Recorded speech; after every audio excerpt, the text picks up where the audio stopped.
अस्सलामुअलैकुम। सुबह पाकिस्तान की हंसती मुस्कुराती और रोशन सुबह में मैं हूं आपकी मेज़बान माहनूर कुरैशी और मेरे साथ हैं रिजवान अली अहमद। हम सब की जानिब से सुबह बखैर। इस उम्मीद, इस यकीन और इस दुआ के साथ हम दिन का आगाज़ करें कि अल्लाह करे आने वाला दिन, आने वाला वक्त हम सब के लिए बहुत सारी खुशियाँ, बहुत सारी कामयाबियाँ लेकर आए। गुजरे हुए वक्त की कोई भी नाकामी कभी पलट कर हमारे सामने ना आए। मौसम मुसलसल बदल रहा है और अब इस बदलते मौसम की सबसे अच्छी बात यह है कभी कहीं बारिश हो रही है, लेकिन बारिश से पहले और बारिश के बाद दोनों तरफ, बारिश के जो दरमियान में बारिश हो जाती है, इसके दोनों तरफ हब्स बरकरार है। बिल्कुल जनाब, और यही खूबसूरती है मॉनसून वेदर की। हम देखते हैं कि बरसात का महीना जो होता है सावन भादों में, ये हब्स जो होती है ये तो कंसिस्टेंट ही होती है। और हम इसके साथ साथ देख रहे हैं कि इस मौसम में और भी बहुत सी चीज़ें हैं जो कि ओरिजिनेट हो रही होती हैं। हम प्रोग्राम में इस हवाले से बात तो करते हैं, लेकिन आपको बता दें जो मजमूई दर्जा हरारत है वो बहुत कंट्रोल में है। आज रावलपिंडी इस्लामाबाद का maximum temperature 37 degree centigrade record किया जाएगा। हाँ, ऐसा है कि हवाओं का कोई सिलसिला नहीं है, मौसम गर्म है, खुश्क है। और इसके साथ साथ ये भी बता दें कि कश्मीर, गिलगित बल्तिस्तान, शुमाल मशरक पंजाब में तेज़ हवाओं, झक्कड़ चलने और गरज चमक के साथ बारिश का इम्कान है। और पीडीएम पंजाब ने रोहतकइयों में सैलाबी रेलों का भी अलर्ट जारी कर दिया है। और अगर हवाएं चलेंगी तो फिर हब्स तो नहीं रहेगा, इसीलिए इस मौसम में सबसे जो नापैद चीज़ होती है वो हवा होती है। बारिश आती है तो साथ हवा भी आती है और फिर वो जो झक्कड़ चलते हैं, तेज़ बारिश होती है, उसकी वजह से बारिश की डायरेक्शन भी तब्दील होती है। बहरहाल जब कुछ बात करेंगे हम वफाकी काबीना के इजलास के हवाले से। कल वज़ीर-ए-आज़म मोहम्मद शहबाज शरीफ की ज़ेर सदारत वफाकी काबीना का इजलास हुआ, उसमें कुछ अहम फैसले किए गए। ख़ास तौर पर अगर बात की जाए सियाहत के फ़रोग़ के लिए और कारोबारी सरगर्मियों के फ़रोग़ के लिए। बिल्कुल जनाब, सियाहत और कारोबारी सरगर्मियों के फ़रोग़ के हवाले से मौजूदा हमारी हुकूमत बहुत इकदाम कर भी रही है। और वफाकी काबीना की 126 मुल्कों के लिए ऑनलाइन वीज़ा सिस्टम की मंजूरी, दैट्स अ ह्यूज थिंग। और प्रोसेसिंग फ़ी के बगैर 24 घंटे में तजारती और सियाहती वीज़े का इजरा होगा। तीसरे मुल्क का पासपोर्ट रखने वाले सिख यात्रियों की सहूलत के लिए खसूसी कैटेगरी भी मंजूर की गई है रिजवान। और ये एक बहुत ज़बरदस्त जो है एक इकदाम है, जिससे हम देख रहे हैं कि पाकिस्तान की एक सॉफ्टवेयर इमेज तो बढ़ेगा ही। पाकिस्तान में जो हम रिलीजियस टूरिज़्म हो या इसके साथ साथ हम कल्चरल टूरिज़्म हो, इसको भी फ़रोग़ देंगे। और इसके साथ साथ जो दीगर ममालिक हैं उनके साथ भी कोलैबोरेशंस को मज़ीद मुस्तहकम बनाया जाएगा। जी, और इसके साथ साथ वफाकी काबीना के कल के इजलास में फ़लस्तीनियों के साथ मुकम्मल इज़हार यकजहती किया गया है। जंगी जराइम पर इसराइल के खिलाफ मुकदमा चलाने का मुतालबा किया गया है। जबकि जर्मनी में अफसोसनाक वाक़े के हवाले से पाकिस्तानी कौंसलेट पर हमले और कौमी परचम की बेहुरमती पर पाकिस्तान ने शदीद मजम्मत भी की है। अब यहाँ आपको बताएं कि दूसरे ममालिक के वीज़ा के लिए पॉलिसी और उसमें आसानी के लिए कल फैसला हुआ वफाकी काबीना के इजलास में। दूसरी जानिब बहुत सारे को पैमा पाकिस्तान आते हैं और इस मौसम में ख़ास तौर पर जो समिट होते हैं उनमें इजाफा हो जाता है। ऐसे में बहुत सारे को पैमा फंस भी जाते हैं, फिर उनको रेस्क्यू किया जाता है। और इस साल भी बहुत से कोपेमा अक्रॉस द ग्लोब जो है वो पाकिस्तान आए हैं, जिसमें डच कोपेमा शामिल हैं, सिंगापुर से, एक्वाडोर से कोपेमा शामिल हैं। और मुहिम जोई के दौरान वो सेहत की खराबी की वजह से स्टक हो गए थे, जिसे पाक आर्मी की जानिब से हेलीकॉप्टर के जरिए गैर मुल्की कोपेमाओं को रेस्क्यू कर लिया गया है। पाक आर्मी मुतहर्रिक है, पाक आर्मी अलर्ट है इस हवाले से कि पाकिस्तान में कोई भी गैर मुल्की आएगा या कोई पाकिस्तानी कोपेमा भी ऐसे सिचुएशन में स्टक हो जाएगा तो उसे फ़ौरन रेस्क्यू किया जाएगा। इससे पहले हमने देखा कि पाकिस्तानी कोपेमा भी जो बेस कैंप में थी उनको भी रेस्क्यू किया गया है। और फिर इन जो विजिटर्स हैं, जो कोपेमा हैं, इन्होंने पाक आर्मी का शुक्रिया भी अदा किया है उनके फ़ौरन से जो प्रॉम्प्ट एक्शन था उसके हवाले से। जी, और अब हम बढ़ेंगे मौसम की सूरत हाल की जानिब। एक दफ़ा फिर सैलाबी सूरत हाल की वार्निंग जारी की गई है, लेकिन ये अगेन वही फ्लैश फ्लडिंग की बात की जा रही है कि जहां बारिश ज़्यादा होती है वहां पर मुमकिन तौर पर सैलाब के इम्कानात मौजूद हैं। इस हवाले से इकदाम किए गए हैं। ख़ास तौर पर अगर हम डेरा गाजी खान की बात करें, डेरा गाजी खान डिवीज़न में और वहाँ पर आसपास तमाम अजला में तमाम इंतज़ामिया को अलर्ट जारी कर दिया गया है। ख़ास तौर पर जो पहाड़ी इलाके हैं वहाँ पर तेज़ बारिश के बाद सैलाबी सूरत हाल पैदा होती है। बिल्कुल जनाब, डेरा गाजी खान, राजनपुर में अलर्ट जारी कर दिया गया है इंतज़ामिया की जानिब से। और इसके साथ साथ रिलीफ कमिश्नर नबील जावेद साहब ने भी मुतलका जो इंतज़ामिया है उनको अलर्ट जारी किया है।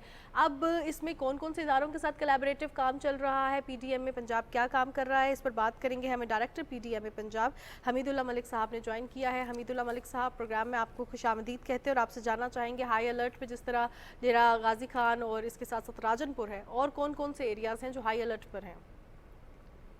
वालेकुम अस्सलाम, थैंक यू वेरी मच। आपकी वजह से ये आवाज़ जो है, जो मैसेज हम पहुंचाना चाहते हैं मुख्तलिफ लोगों तक जिनके पास मोबाइल फ़ोन मौजूद नहीं होते, वहाँ तक भी पहुंचता है। तो APTV का शुक्रिया अदा करना चाहेंगे कि आप हमारी आवाज़ बनते हैं। अच्छा, अभी जो आप बात कर रहे थे, आपने बड़ी पर्टिनेंट बात की है कि डेरा गाजी खान और राजनपुर, ये दोनों जो ज़िले हैं इनके ऊपर पहाड़ी इलाके हैं। कोहे सलमान जो है, तो पानी वहाँ पर जब भी बारिश होती है तो बारिश दो तरफ होती है।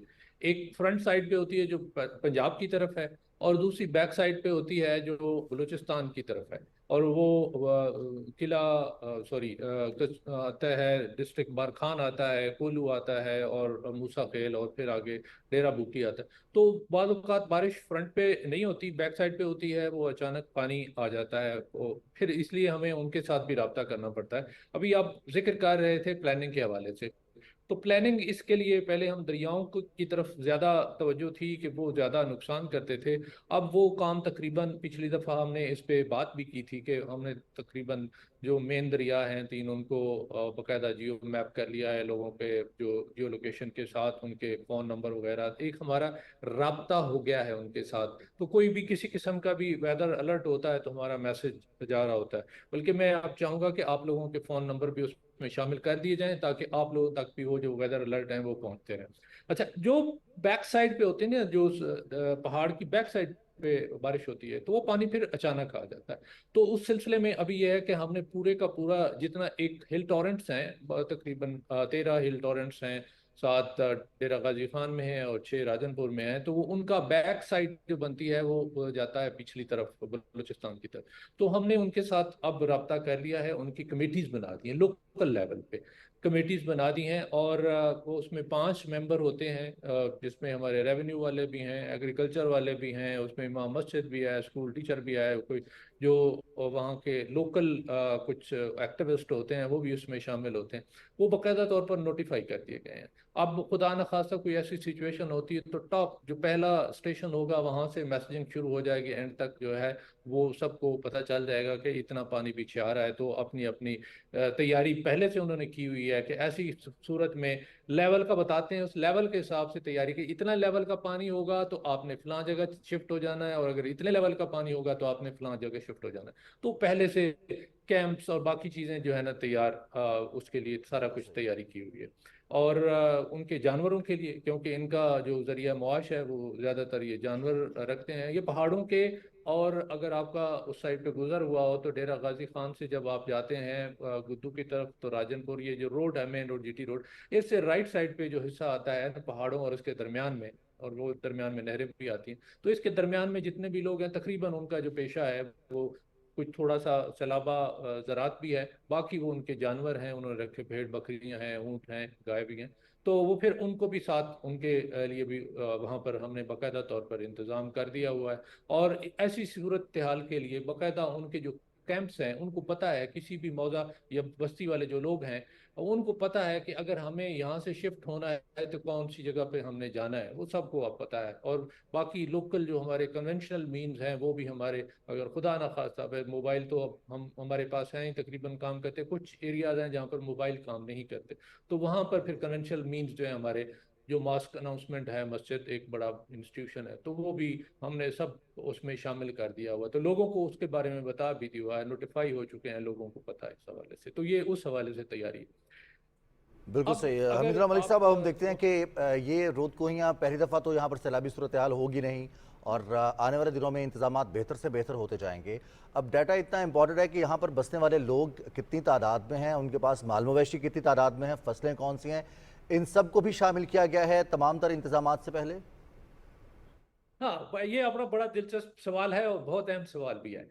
अब एक सोच पहले वाली, आप जो पहले आपने बात की है, आपने जो इंटरव्यू दिया है उसमें भी एक चीज बड़ी वाजे हो गई है कि मतलब एक था पहले जो हमारा काम था वो था रिएक्टिव मोड पे था, यानी कोई चीज फ्लड आ गया है तो उस वक्त हम उठते थे, चलें जी लोग फ्लड आ गया है तो उठें यार जल्दी से जाएं, लोगों को बचाएं जिस हद तक मुमकिन है। इदारे, वो एक ट्रेनिंग हो रही है ना सारे इदारों की भी, तो इवाल्व हो रही हैं चीजें, नहीं आ रही। अब यह है कि अब उससे भी आगे चले गए, अब हमारा ये काम ये नहीं कर रहे कि जनाब कुछ आएगा तो नहीं, उससे पहले कि अगर खुदा ना खास्ता इतना आता है, एक मैग्नीट्यूड का कोई फ्लड आ जाता है, तो उससे कौन कौन सी जगहों पे पानी जाएगा ये हमें पता है, उस पे कौन कौन से लोग अफेक्टेंगे उसका भी हमें पता है, उनके साथ राब्ता जो है बाकायदा तौर पर वो हम पहले से एक जो है ना एक जो ट्रस्ट की जो फिजा है वो हमारी कायम हो चुकी है। क्योंकि हम जब उनको बताते हैं कि जनाब इतने पानी आ रहे हैं फलां जगह चले जाएं, आपके इंतजाम होंगे, तो वो अब वैसे भी लोग देख रहे हैं कि जनाब पानी आने से पहले, अभी ये पिछले हफ्ते की बात है, 69,000 जो है ना क्यूसेक वो आया था, विडोर में आया था, और अल्लाह का शुक्र है कोई नुकसान नहीं हुआ, क्योंकि पहले से हमने उनको पहले से बताया हुआ है। हमने उनको ये नहीं कहा कि जनाब अब पानी आ गया है, तो नहीं, उससे पहले पानी आने से पहले जाके बताया इतना तकरीबन पानी आ रहा है और यहाँ तक जाएगा, और उनको हमसे ज्यादा पता है, वो तो सदियों से रह रहे हैं और उनकी इंस्टीट्यूशनल मेमोरी बहुत ज्यादा है, क्योंकि जो बच्चा पैदा होता है वो लर्निंग कर रहा होता है साथ साथ, तो उनको पता है, इसलिए वो महफूज मकाम, बल्कि उनके साथ मिल के सारा हम प्लान करते हैं, हम अपनी तरफ से नहीं कर रहे होते, उनके साथ बैठ के प्लान करते हैं, और वो जो तरीके बताते हैं वो ज्यादा मुनासिब भी होते हैं, कि वो लोकल जो उनकी अपनी कोई मेयर्स लेके वो अपने आप को महफूज करते हैं, हम उसको भी उसके अंदर शामिल कर लेते हैं। तो ये आपकी बात बिल्कुल सही। अब हम ये नहीं करते कि डूबने दें और फिर बचाने जाए, नहीं, उससे पहले ही हम उनको कहते हैं कि ये जगह हैं यहाँ पर, और उसके लिए फिर हमें मेट के साथ जो हमारा डिपार्टमेंट है या इंटरनेशनल जो हमने कुछ सब्सक्रिप्शन लिए हुए हैं, उससे फिर हम देखते हैं, और वो अलर्ट, वेदर अलर्ट उससे हम जारी करते हैं, जिसकी वजह से अल्लाह का शुक्र है कोई इस तरह की अब इवेंचुअलिटी जो है ना वो सामने नहीं आ रही। सही। हमीदुल्लाह साहब, जिस तरह आपने कहा कि प्रोएक्टिव अप्रोच की जानिब बढ़ रहे हैं, और फिर जो है वो पार्टिसिपेटरी अप्रोच, यानी कि जो लोग वहाँ पे रह रहे हैं, जिनका माल मवेशी है, जिनका कारोबार वहाँ पे है, वो जब पार्टिसिपेट करते हैं तो वो मिल के एक अच्छी पॉलिसी बनाते हैं, वो मिल के इस चीज़ को एवोकेट भी करते हैं और देखते हैं कि हमने क्या करना है ऐसी सूरत हाल में। अब मैं आपसे ये भी जानना चाहूँगी, जिस तरह आपने कहा कि मेट ऑफिस के साथ भी हम इन कोऑर्डिनेशन है, पार्टिसिपेटरी अप्रोच भी चल रही है, इसके साथ साथ कौन से दीगर इदारे हैं या ब्यूरोक्रेसी, उसको कितना मुतहरिक किया जा रहा है? Because at the end of the day ये बहुत ज़्यादा मैटर कर रहा होता है कि वहाँ पे लोगों को क्योंकि कुछ लोग ऐसे हैं जो कि पार्टिसिपेट करते हैं, वो इलाके के सारे लोग नहीं कर सकेंगे, उनको मोबिलाइज करना, उनको बताना, उनको अवेयर करना बहुत ज़्यादा ज़रूरी है। जिस तरह हम देखते हैं कि रावलपिंडी में भी नाल रही है, तो अभी तक लोग जो हैं वहाँ पे पास उनका बसेरा भी है, बहुत कम लोग ऐसे हैं जो पार्टिसिपेटरी अप्रोच में आ रहे हैं, ज़्यादातर लोग तो अनअवेयर हैं, वो रूटीन का अपना काम कर रहे हैं, कमा रहे हैं, खा रहे हैं, सो रहे हैं, और उनको पता ही नहीं है कि ये अचानक से सैलाब आएगा और सब कुछ बहा के ले जाएगा। तो इसमें सारे लोगों को इंक्लूड करने के लिए जामे पॉलिसी क्या बनाई जा रही है?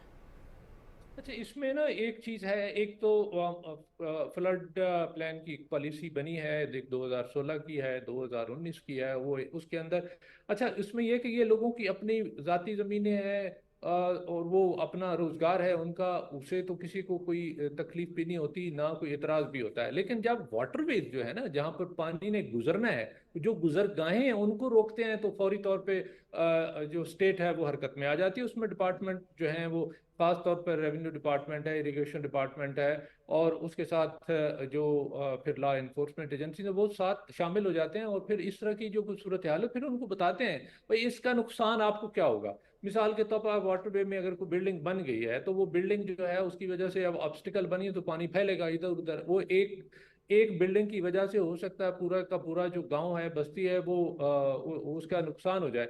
तो फिर उनको लोकली उनको मिला के साथ भाई ये देख लें ये एक नुकसान करे, तो इसलिए इसको हटा देना चाहिए, तो इंक्रोचमेंट। और इसके लिए बाकायदा तौर पर हमारा जो सीजन शुरू होता है ये 15 जून से शुरू होता है, जो फ्लड का हम करते हैं यहाँ पर कंट्रोल रूम हमारा शुरू होता है, और फिर प्लानिंग तो उससे पहले हो रही होती है, लेकिन 15 जून से बाकायदा उससे पहले पहले हर डिस्ट्रिक्ट के इंडिविजुअल डिस्ट्रिक्ट की तरफ से एक सर्टिफिकेशन होती है, जिसमें इरिगेशन डिपार्टमेंट भी शामिल है, उसमें डिस्ट्रिक्ट एडमिनिस्ट्रेशन डीसी की तरफ से डिप्टी कमिश्नर जो है वो एक सर्टिफिकेट देता है कि इंक्रोचमेंट जो है 100% उसमें से वाटर वे से इंक्रोचमेंट हटा ली गई।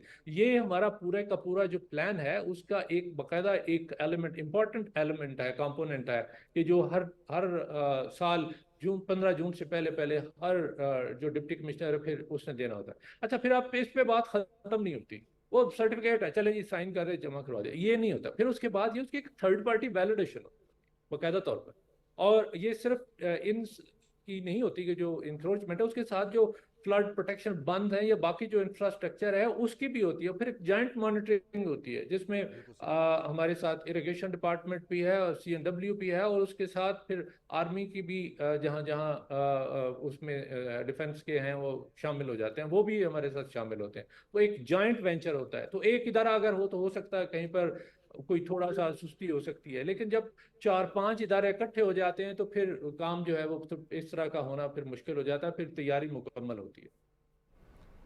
बिल्कुल सही। सही। हमीदुल्लाह मलिक साहब हमारे साथ मौजूद हैं और बात हो रही है पंजाब में अब बारिशों और सैलाबी सूरत हाल के हवाले से। हमीदुल्लाह मलिक साहब, ये तो बात हो गई डीजी खान की या राजनपुर की बात हमने कर ली। ओवरऑल पंजाब के कुछ ऐसे और इलाके भी हैं जहां पर रेड अलर्ट या कुछ इस तरह की खतरनाक सूरत हाल डेवलप हो सकती है आने वाले दिनों में, वहां पर भी अलर्ट जारी किए गए हैं, वहां पर भी इंतजाम किए गए हैं ऐसे ही? अच्छा, इसमें जो इस दफ़ा की जो बारिशें हैं, ये इसका थोड़ा सा पैटर्न डिफरेंट है पिछली बारिशों की निस्बत। इस दफ़ा जैसे आप पहले डिस्कशन पिछले प्रोग्राम में डिस्कशन हुई थी कि 30% जो है ना अबव नॉर्मल है। तो ये जो अबव नॉर्मल रेंज हैं, ये नीचे जो मैदानी इलाके हैं इसमें हो रही है। और मैदानी इलाकों में होने का मतलब ये है कि जो ज़मींदार फसलें उगा रहे हैं, उन फसलों को जो उन्होंने पानी लगाना होता है, अब उनकी वो बचत हो रही है। तो अभी जो बारिशें अगले 3-4 दिनों में बारिशें होने वाली हैं, इनमें ख़ास तौर पर जो चोलिस्तान का इलाका है, जो सहरा है, वो पूरे का पूरा भर जाएगा। वो उसका जो 1800 के करीब, 1900 के करीब टोबा कहते हैं, वो जो जॉर्ड जिसमें पानी कलेक्ट होता है रेत के टीलों के दरमियान में, वो ऐसे झील सी बन जाती है। तो वो तकरीबन सारे के सारे भर जाएंगे। वो 3-4 बारिशें हैं मुख्तलिफ वक्फों के साथ वहाँ पर हो रही हैं। तो ये बड़ी खुशाइंद बात है कि हमारा सहरा जो है वो लहलहाएगा। हमारी भेड़ बकरियां रखने वाले दोस्त वहाँ पर जो बैठे हुए हैं, वो उनको चारा मिलेगा और उसकी। अच्छा, उसके साथ साथ चूंकि ये पूरी जनूबी पंजाब में इस दफ़ा बारिशें जो है अभी जो स्पेल आ रहा है, ये सारा जनूबी पंजाब, सेंट्रल पंजाब की तरफ से ऊपर नार्दर्न पंजाब की तरफ, तो तकरीबन सारे पंजाब में ये 2-3 बारिशें आ रही हैं। तो इसलिए कॉटन के जो ग्रोअर्स हैं उनके लिए मैसेज ये होगा कि वो पानी अभी ना लगाएं। क्योंकि पानी बारिश अभी एक वक्फे के बाद, ये 2 दिन के वक्फे के बाद 3 बारिशें इकट्ठी आ रही हैं। तो ये ना हो कि वो पानी लगा लें, क्योंकि जो कॉटन क्रॉप है वो बड़ी ससेप्टेबल है। अगर पानी ज़्यादा लगा दिया जाए तो फिर मर जाते हैं पौधे, मुरझा जाते हैं।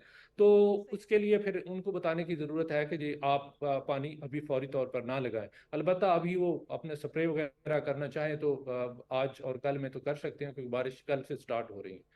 तो बाकी भी तकरीबन सेंट्रल पंजाब में भी बारिशें तकरीबन ऐसे ही आ रही हैं। और ये बारिशें जो हैं उनकी वजह से लाहौर में, साथ गुजरांवाला में और मुल्तान में, कुछ हिस्सा फैसलाबाद का और ख़ास तौर पर सियालकोट का जो हिस्सा है, वहाँ पर कुछ अर्बन फ्लडिंग के चांसेस भी हैं।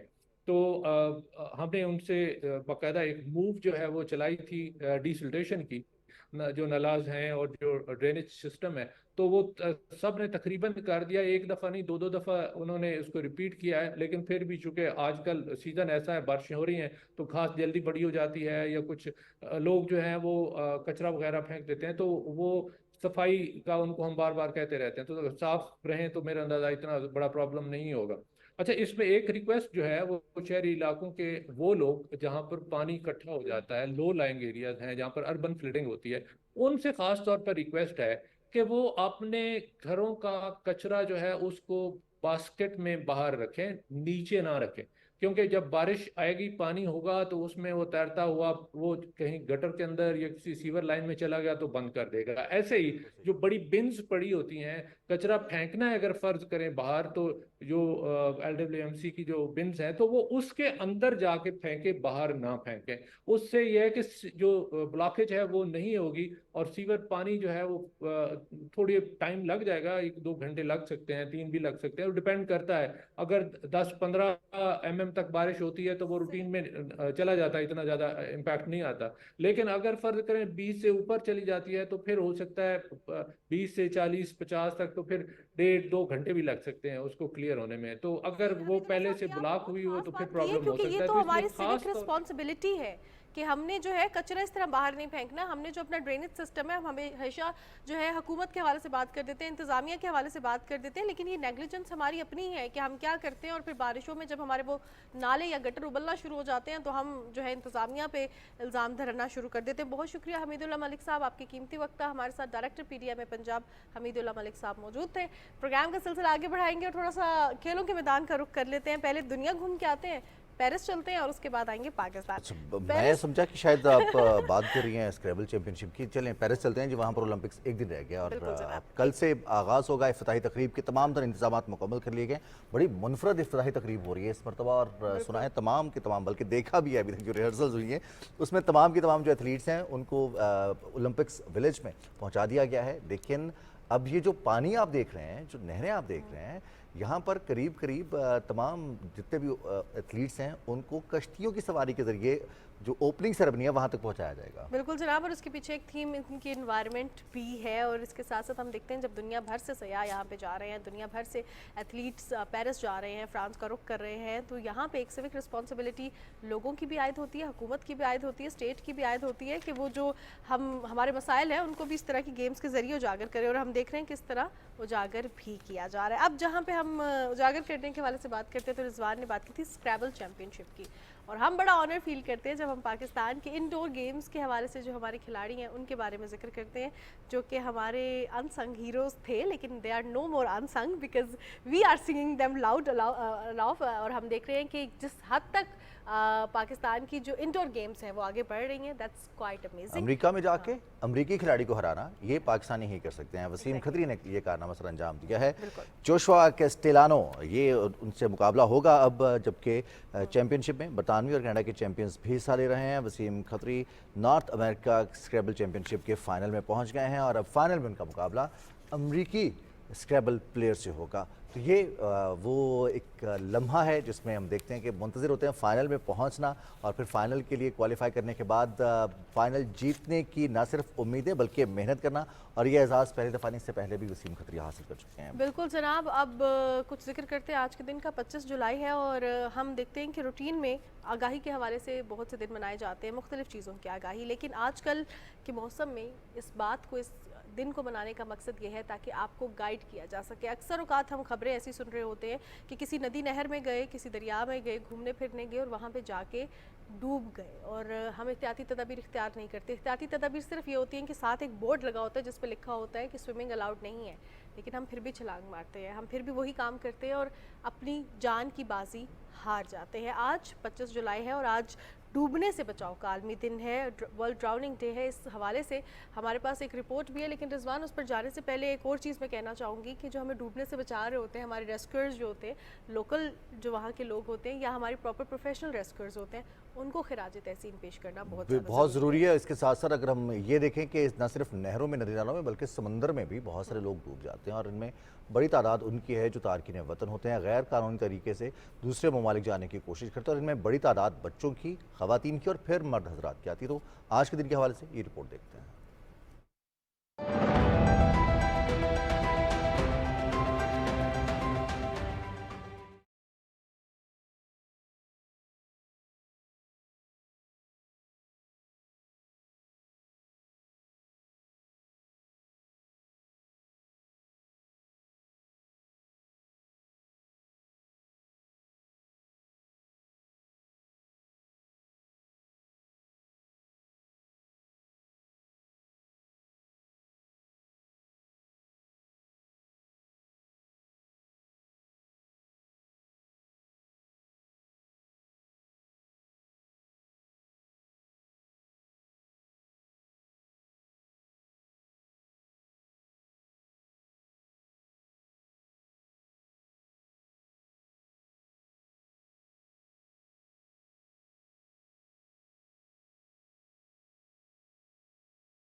डूबने से बचाव के आलमी दिन के हवाले से आप रिपोर्ट देख रहे थे। प्रोग्राम का सिलसिला हम आगे भी बढ़ाएंगे, पूरी दुनिया में क्या हो रहा है कुछ बात करेंगे टूरिज्म के हवाले से भी, लेकिन वक्त हुआ एक ब्रेक का, ब्रेक के बाद वापस आएंगे।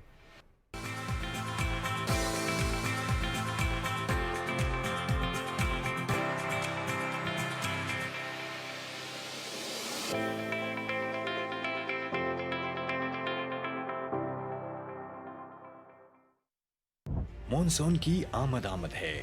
शहरियों से इल्तमास है कि बरसात का पानी जमा होने से मच्छरों की अफजाइश का खतरा बढ़ जाता है। अपने घर में मौजूद पुराने टायर्स, गमलों या फुआरे वगैरह में पानी जमा ना होने दें। बारिशों के मौसम में गैस्ट्रो जैसी वबा के तदारुक के लिए पीने का पानी उबाल कर इस्तेमाल करें और गैर मेयारी खुराक से इज्तनाब करें। मच्छरों की अफजाइश रोकने के लिए मच्छर मार स्प्रे लाजमी करवाएं या मुतल्लिका महकमे को दरखास्त करें। एहतियात पछतावे से बेहतर है। मोहतात रहें, महफूज रहें।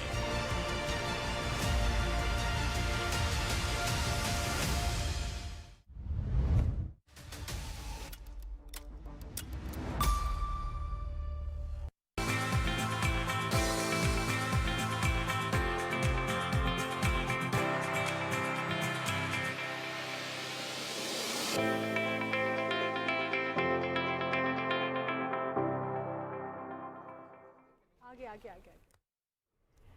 जी जनाब, सुबह पाकिस्तान में आपको एक बार फिर खुशामदीद कहते हैं। प्रोग्राम का सिलसिला हम आगे बढ़ाएंगे, बात करेंगे कुछ कल्चरल डिप्लोमेसी के हवाले से, बात करेंगे कुछ कल्चरल टूरिज्म के हवाले से, बात करेंगे हम पीपल टू पीपल इंटरेक्शन के हवाले से। हुकूमतों का तो इंटरेक्शन रहता है, हुकूमतें तो मिलकर एक दूसरे के साथ काम कर रही होती हैं, लेकिन लोगों का इंटरेक्शन, दिलों का इंटरेक्शन, एक दूसरे के साथ अपना कल्चर शेयर करना, एक दूसरे को एक्सेप्ट करना, ये भी दुनिया को एक पीसफुल जगह बनाता है। और हम देखते हैं कि जो सॉफ्ट इमेज है, जिसे हम तशख़्ख़ुस कहते हैं, उसको उजागर करने में कल्चर बहुत अहम किरदार अदा करता है। बहुत बड़ी अट्रैक्शन है।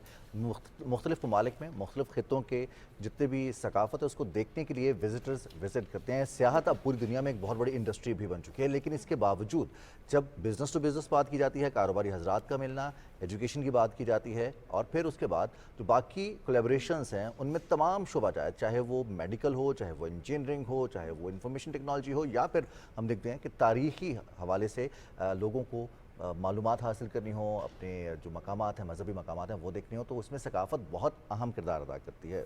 बिल्कुल जनाब, और इस पर बात करने के लिए आज हम एक्सपर्ट ने ज्वाइन किया। हमारे साथ development professional public policy analyst Arsalan Khattak साहब मौजूद हैं। अरसलान साहब को प्रोग्राम में खुशामदीद कहते हैं। बहुत शुक्रिया आपने वक्त निकाला। अरसलान साहब, सबसे पहले तो मैं आपसे जानूंगी कल्चरल डिप्लोमेसी कितनी ज़रूरी है, और ये है कि अगर आप इसको डिफाइन करें तो?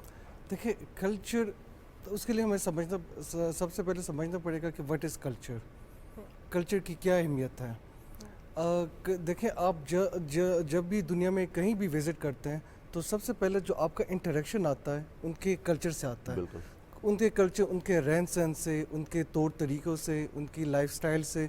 तो अगर ठीक तरीके से अगर वो अपने कल्चर को प्रेजेंट कर सके तो हमारे उनकी एक अच्छी एक परसेप्शन बन जाएगा उस कौम का, उस इलाके का, उस कंट्री का। तो कल्चर जो फर्स्ट इंट्रोडक्शन आता है किसी भी ट्रैवलर का, वो कल्चर से ही आता है। तो हमारी जो दुनिया में आप देखें, अगर इस टाइम दुनिया में यूरोप में टूरिज़्म लीड कर रही है सबसे दुनिया में। वजह क्या है? कल्चर, क्योंकि उन्होंने अपने कल्चर को प्रमोट किया हुआ है। जो अगर पाकिस्तान या साउथ एशिया लैग कर रहा है तो उसकी मेन वजह ये है कि हमने अपने कल्चर को प्रमोट नहीं किया ठीक तरीके से। अगर हम देखें तो पाकिस्तान में सबसे जो कल्चर रिच है हमारी कंट्री है। डिफरेंट कल्चर हैं। देखें, हमारे पास 4 प्रोविंसेस हैं। कश्मीर का डिफरेंट कल्चर, गिलगित का डिफरेंट, इवन जो हमारे कैलाश है डिफरेंट, हमारे बहुत ही रिच है। मगर पाकिस्तान ने कभी उसका फ़ायदा नहीं लिया। तो जो पाकिस्तान ने उसका फ़ायदा नहीं, तो उसको हम पे भी कर रहे हैं। अगर हमारे कल्चर पे अगर हम कल्चर पे फोकस करते हैं तो इससे हम अपने टूरिज़्म को इंक्रीज़ कर सकते थे, मगर अनफॉर्चुनेटली पाकिस्तान ने नहीं किया। लेकिन अब मौजूदा हुकूमत का ये जो है बहुत ज़्यादा इसकी तरफ फोकस भी है और वो कर भी रहे हैं ताकि with the passage of time इसमें बेहतरी। एग्जैक्टली। देखें, मौजूदा हुकूमत की सबसे जो अच्छी इनिशिएटिव है वो टूरिज़्म पे इनका काफ़ी फोकस है। मगर जितने भी हुकूमतें आई हैं इससे पहले माजी की, तो सिर्फ ऐलानात हमने देखे हैं, मगर अभी तक प्रैक्टिकल कुछ हुआ नहीं है। तो लेट्स सी इनका जो हमें लग रहा है इसमें, जहाँ हुकूमत के हम बाकी शोबाजात की बात करते हैं, कल्चर की जब बात की जाती है तो हमारे जहन में पहली चीज़ आती है रहन सहन, पहनावे, खाना, आपका माजी कैसा है और मुस्तकबिल की क्या प्लानिंग है, आपकी तहजीब आती है उसमें। तहजीब में हमारे जो एम्बेसडर्स, जो अनऑफिशियल एम्बेसडर्स होते हैं, तालिब इल्म हैं, कारोबारी हजरात हैं, इमिग्रेंट्स हैं जो हम दूसरे सब ममालिक हैं, में रहते हैं, हम सब कल्चर को लेकर चलते हैं। तो लोगों पर कितनी बड़ी जिम्मेदारी आयद होती है? अब तो सोशल मीडिया का ज़माना है, एक क्लिक पे आप देख सकते हैं कि चीन का जो ईस्टर्न साइड है वहाँ पर क्या कल्चर है, वेस्टर्न साइड में क्या कल्चर है, या फिर यूरोप के अलावा बाकी अफ्रीका में क्या कल्चर है। तो अब कल्चर के हवाले से मालूमात हासिल करना या कल्चर को प्रमोट करना उतना मुश्किल रहा नहीं है। देखें कल्चर मगर इसमें जो कल्चर को आजकल डिजिटल दौर में तो ये कोई मुश्किल काम नहीं, मगर सबसे पहले ये कि आपके करने का आपका सोच हो, आपका विजन हो कि हाँ, सबसे पहले उसके लिए आपको अपने कल्चर पे प्राउड फील करना पड़ेगा कि हाँ ये मेरा कल्चर है Own एंड करना I am proud of my culture. तो अगर हम ओन नहीं करेंगे तो प्रमोट किस तरह करेंगे? सही। सबसे जो हम लेक कर रहे हैं वो ओनरशिप है कि हमारे पास हम अपने कल्चर को ओन नहीं करते। अब देखें ये हमारे अपने मुल्क में ही आपको वेस्टर्न कल्चर को ओन करने वाले मिल जाएंगे, अरबिक कल्चर को ओन करने वाले मिल जाएंगे, बाकी दुनिया के हर कल्चर को ओन करने वाले मिल जाएंगे, मगर आपको अगर नहीं मिलेंगे तो पाकिस्तानी कल्चर को ओन करने वाले नहीं मिलेंगे। लेकिन एक चीज़ उसमें बड़ी अच्छी हो जाती है जो हम देखते हैं कि जब हम बाहर जाते हैं तब हम कल्चर अपना बड़ा ओन Exactly, करते हैं। exactly. यूके में अगर आप देखें तो जिस तरह पंजाबी कल्चर वहाँ पे प्रमोट किया जा रहा है पाकिस्तानियों की जानिब से, पूरा I पाकिस्तान am का कल्चर amazed जो to है see. वो मिनी पाकिस्तान बने हुए मिनी हैं वहाँ पे। पाकिस्तान बना है। और अभी तो हम देखते हैं हमारे सिंगर्स बाहर जाते हैं, नसीबो लाल जी की कॉन्सर्ट पे जिस तरह लोगों ने उन्हें अप्रिशिएट किया कि आप अपनी ज़ुबान बोल रहे हैं। तो अब मैं आपसे ये जानना चाहूँगी, आपने कहा कल्चरल के साथ पैरा इंटरेक्शन होता है और ऐसा ही है, हम कहीं भी जाते हैं और वो हुकूमत के अलावा जो मैं हूँ, जो आप हैं, जिससे आके लोग मिलेंगे, वो मैटर करता है। लेकिन एक कहावत है कि when in Rome do as the Romans do. हम भी कभी कहीं बाहर जाएं या जो बाहर से लोग इधर आए, आप एक्सपर्ट हैं इस चीज़ में, कल्चर में कौन कौन सी चीज़ें हैं जो आपने मद्देनज़र रखनी होती हैं कि अगर मैं भी यहाँ से, क्योंकि पाकिस्तान का भी बहुत रिच कल्चर है, डाइवर्स है, मैं यहाँ से कैलाश जाऊँ तो मैंने किन किन चीज़ों को मद्देनज़र रखना है ताकि मैं उन चीज़ों को मद्देनज़र रखूँ तो जो बाहर से टूरिस्ट आए वो भी मद्देनज़र रखें? देखें जी, सबसे पहले जो चीज़ होती है ना, वहाँ की लोकल्स की उसको समझना कि जो आपका लोकल्स के इंटरेक्शन आ रहा है उनको आप उनकी जो भी वैल्यूज़ हो, जो भी उनके तौर तरीके हैं, उसको रिस्पेक्ट देना, ये सबसे पहले। अगर आप देखें, अगर दुनिया में कोई अभी अगर आपने देखा हो न्यूज़ में तो स्पेन में इस पर काफ़ी ज़्यादा इवन प्रोटेस्ट हो रहे हैं टूरिस्ट के अगेंस्ट। वजह क्या है? वो कह रहे हैं कि इन्होंने हमारे कल्चर को ये ख़राब कर रहे हैं बाहर के जो टूरिस्ट हैं। तो अगर हम जाएं, अगर पाकिस्तान में किसी भी एरिया में जाएं, तो अगर हम जा रहे हैं KP जा रहे हैं, स्वात साइड जा रहे हैं, चित्राल जा रहे हैं, नॉर्दर्न साइड जा रहे हैं या पंजाब में किसी इलाके जा रहे हैं, तो वहाँ की जो लोकल्स हैं, जो उनकी वैल्यूज़ हैं, उनको रिस्पेक्ट देना। बिल्कुल। बिल्कुल।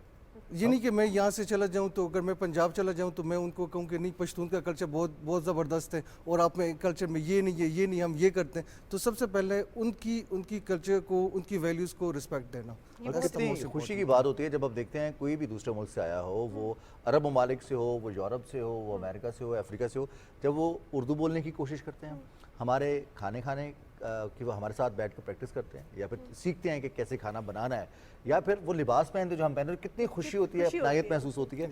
तो दूसरी जानिब पे इस पर तनकीद भी होती है कि आप अपना कल्चर, अगर कहीं जा रहे हैं, हम पाकिस्तानी हैं, अगर हम बाहर जा रहे हैं तो हम अपना कल्चर लेकर जाएंगे साथ, लेकिन जब हम खुश तब होते हैं जब बाहर वाला आके हमारे कल्चर को अपनाता है। तो ये थोड़ी सी कंट्राडिक्शन नहीं हो जाती यहाँ पे? देखें, हम जहाँ भी विज़िट करते हैं तो वी आर इनफॉर्मल एम्बेसडर्स। बिल्कुल। पहले जो फॉर्मल डिप्लोमेसी से पहले ही जो लोग थे, जो टीचर्स, स्टूडेंट्स, आर्टिजन्स, ये सारे ये एम्बेसडर्स ही थे। मगर अभी जो फॉर्मल डिप्लोमेसी के बाद we all are informal ambassadors. तो अगर हम वहाँ पर अपने कल्चर को प्रमोट करते हैं तो हम एस पाकिस्तानी करते हैं एस इनफॉर्मल एम्बेसडर। और जो बाहर जो आते हैं, देखें, अगर वो यहाँ भी आते हैं, बेशक वो हमारी लिबास ही पहन लेते हैं, हमारे खानों को भी अप्रिशिएट करते हैं, मगर जो मेन चीज़ है वो अपने कल्चर को कभी नहीं भूलते। बिल्कुल सही बात। वो कुछ घंटों के लिए कर लेंगे, हाँ। मगर वो अपने कल्चर को इंजेक्ट करेंगे, बेस के साथ ही रहेंगे। एग्जैक्टली। तो वो कभी अपने कल्चर को वो छोड़ते नहीं है। बिल्कुल सही कहा। सही। तो अरसलान साहब, मैं आपसे ये जानना चाहूँगी कि आप का ताल्लुक एम्बेसी से भी रहा है, आप काम भी करते हैं, डेवलपमेंट एक्सपर्ट है, आपको क्या लगता है कि ना सिर्फ पाकिस्तान में बल्कि पूरी दुनिया में कल्चर जो होता है, कल्चर के फ़रोग के साथ साथ हम बहुत ज़्यादा रेवेन्यू भी जनरेट करते हैं। हम देख रहे हैं कि हमारी थरकी ख़वातीन जो हैं उनके पास इंटरनेशनल ऑर्डर्स आ रहे हैं उस कढ़ाई के, जो वो खूबसूरती से हाथ से करती थी, वो जो उनका हैंडी क्राफ्ट है वो पूरी दुनिया में मशहूर है और बहुत से अरब ममालिक से भी उनके पास डायरेक्ट इस तरह के ऑर्डर्स आ रहे हैं। इसी तरह हमारी जो कल्चरल कढ़ाइयाँ हैं, हमारी जो कुजीन है, हमारे जो देखते हैं कि डिफरेंट चीज़ों की सकाफत है, ट्रक आर्ट हमारा पूरी दुनिया में फेमस है। सो हम इससे रेवेन्यू कैसे जनरेट कर सकते हैं? क्योंकि आप इंडिविजुअल लेवल पे बहुत से लोग करना शुरू हो गए हैं, लेकिन स्टिल जिस तरह दुनिया आगे बढ़ती जा रही है, डिजिटलाइजेशन बहुत ज़्यादा है, तो क्या हमें करना चाहिए ताकि हम अपना रेवेन्यू को भी, क्योंकि हम सारे किसी न किसी गांव से ताल्लुक़ है, किसी हमारा आबाई इलाका है और हमें पता है कि वहाँ पे कौन से काम करने वाले लोग हैं, अब हमारे पे जिम्मेदारी है कि उनको हमने कनेक्ट करना है, तो what role should we play? देखें, इससे पहले जो हमने बात की ना, सबसे पहले उसके लिए ओनरशिप है। अगर हम अपनी चीज़ों को, अपने कल्चर को, अपने जो उसको ऑन नहीं करेंगे, तो अगर हम खुद ऑन नहीं करेंगे तो दुनिया में कभी कभी भी ऑन नहीं करेगी। अभी मैं आपको एक एग्जांपल दे रहा हूँ। लास्ट ईयर एक विज़िट हुआ था, टूरिज़्म मिनिस्ट्री ने ऑर्गेनाइज़ किया था टू टेक्सला विज़िट किया था, और उसमें तकरीबन तकरीबन ऑलमोस्ट ऑल एम्बेसीज के नुमाइंदे मौजूद थे। तो उसका मकसद ये था कि एम्बेसडर्स आएँ, डिप्लोमेट्स आएँ और वो देखें कि पाकिस्तान का बुद्धिज़्म के हवाले से कितना रिच कल्चर है। तो उसके बाद जब हम म्यूज़ियम विज़िट किए, उसके बाद जूलियन साइड गए, उसके बाद वहाँ पे गवर्नमेंट ने बनाए small industry, government of Punjab के प्रोजेक्ट था। तो उसमें डिफरेंट जो लोकल आर्टिजन्स थे, उन्होंने हर किसी ने एग्जीबिशन रखी हुई थी, हर किसी ने क्या बनाया। तो वो यकीन कर इतने ज़बरदस्त तरीके से, इवन वो डिप्लोमेट्स देख के हैरान हो गए कि ये पाकिस्तानी लोकल्स हैं और वो बहुत ही सस्ते हैं, वो महंगे भी नहीं, मतलब कोई 1000 का, 1500, 2000, ये इसी रेंज में थे। तो उन्होंने इतना इंटरेस्ट लिया, बल्कि कुछ ने तो उनसे कांटेक्ट लिए कि हम आपको ऑर्डर्स देंगे कि हमारे मुल्क के पता लगे कि ये इतने ज़बरदस्त चीज़ पाकिस्तान में बन रही। तो वजह क्या है? हमने उसको प्रमोट ही नहीं किया। मेन चीज़ प्रमोशन है, तो हमने उसको, अपने कल्चर को प्रमोट ही नहीं किया। देखें, पाकिस्तान में रहते हुए डिप्लोमेट्स को आइडिया नहीं है कि टेक्सला में क्या बन रहे हैं। बिल्कुल। और मोस्टली होता भी ये ना कि हमारे यहाँ जो हमारे अपने फ़न पारे हैं, चाहे वो जो हाथों से बनने वाली सुराहियाँ हैं या फिर पेंटिंग्स हैं या पत्थरों से नक्शो नगार बनाए जाते हैं, मिट्टी से बहुत सारी चीज़ें बनाई जाती हैं, फिर बर्तनों के ऊपर जो नक्शो नगार किए जाते हैं, देखते हैं कि हमारे गांव में बन गया, हमारे शहरों में हमें मामूली सा लगता है कि शायद घर की मुर्गी है तो उसकी इतनी अहमियत नहीं है, लेकिन उसको प्रमोट करना और फिर उसकी असल वैल्यू तक लेके जाना, यकीनी तौर पर इसमें बहुत सारे सेगमेंट्स शामिल हो जाते हैं। अब इसमें मीडिया क्या किरदार अदा कर सकता है? क्योंकि सारी जिम्मेदारी हम हुकूमत पे डाल दें तो ये भी जस्टिफाइड नहीं होगा। हमारी अपनी क्या जिम्मेदारी बनती है जब हम बाहर ट्रैवल करते हैं या बाहर से लोग पाकिस्तान ट्रैवल करके आते हैं, तो हम उनको बताएं कि हमारे कल्चर में क्या क्या चीज़ें शामिल हैं? देखिए, इसमें से सिर्फ गवर्नमेंट या मीडिया का रोल नहीं है, ये कलेक्टिव रिस्पॉन्सिबिलिटी है। ये सोसाइटी के हर एक सेगमेंट को अपना रिस्पॉन्सिबिलिटी प्ले करनी होगी। मगर इसके लिए कल्चर के ये टूरिज़्म प्रमोशन के लिए सबसे जो मेन चीज़ है वो है कि हम अपने जो हमारे जो भी है, हम अपने उस पर हम ओन करें और उस पर हम प्राउड फील करें। लेट्स से देखें, पाकिस्तान में कितने मौसम हैं? 4 मौसम है। दुनिया में कहाँ पर 4 मौसम होते हैं? या सर्दी होती है या गर्मी होती है, मगर पाकिस्तान में 4 मौसम है। तो इसके अलावा यहाँ पर हमारे पास डिज़र्ट्स हैं, हमारे पास माउंटेन्स हैं, हमारे पास प्लेन एरियाज़ हैं। अगर आप पाकिस्तान के नॉर्थ को विज़िट करें तो कितना दुनिया का बुलंद तरीन सहरा भी है। आप अगर स्विस आप विज़िट कर लें तो स्विस बहुत खूबसूरत है, मगर उसके जो माउंटेन्स की हाइट है पाकिस्तान के नॉर्थ से ज़्यादा नहीं है। वो मेरे ख्याल से ये 7000 है, उनके 7000 है, हमारे 11000। और बहुत सी जगहों पे तो आप इंटरलेकन वाली साइड पे जाएं तो आपको ऐसे लगता है मुजफ्फराबाद आए हुए हैं आप। एग्जैक्टली। अगर आप यूरोप विजिट कर लें, जिसकी इतनी हाइप क्रिएट हुई होती है, मगर आप अगर विजिट कर लें तो पाकिस्तान के नॉर्थ से कोई जगह आपको खूबसूरत नहीं मिलेगी। सही। और हम देख रहे हैं कि हुकूमत इस हवाले से बहुत ज़्यादा काम भी कर रही है, और हमने ये भी देखा कि जो वफाकी काबीना का कल इजलास हुआ है तो 126 ममालिक को ऑनलाइन वीज़ाज जो है उसकी सिस्टम की मंजूरी दे दी है। ये तो वो पॉलिसी मैटर्स हैं जो हुकूमत कर सकती है। उसके बाद हम देखते हैं कि प्राइवेट सेक्टर भी काफ़ी ज़्यादा इस पूरे प्रोसेस में, ख़ासतौर पर टूरिज़्म में शामिल है, चूँकि टूरिस्ट को पाकिस्तान लेके आते हैं या पाकिस्तान से टूरिस्ट को वापस लेके जाते हैं, उनके ऊपर भी जो जिम्मेदारी आयद होती है, उनको कौन से फैक्टर्स हैं जिनका ख्याल रखना है, क्योंकि ये अगेन जैसे आपने कहा कि एक कलेक्टिव मैटर है। देखिए, सबसे पहले जो रिस्पॉन्सिबिलिटी वो लॉ एंड ऑर्डर है। लॉ एंड ऑर्डर, अगर पीस होगा तो लोग आएंगे, अगर पीस नहीं होगा तो लोग नहीं आएंगे। मगर इसके साथ साथ जो मेन चाहिए वो इंफ्रास्ट्रक्चर, जो फॉरेनर्स के लिए जी। अगर आप किसी भी अगर जगह बहुत भी खूबसूरत हो, मगर आप वहाँ पर बेसिक फैसिलिटीज़ नहीं है। फैसिलिटीज़ क्या होनी चाहिए? वहाँ पे एक जो स्पॉट बहुत ज़बरदस्त होगा, मगर वहाँ पर रहने के लिए उनको एक 5 स्टार होटल चाहिए होता, जो हमारे पास हैं मगर बहुत सी जगहों पे नहीं है।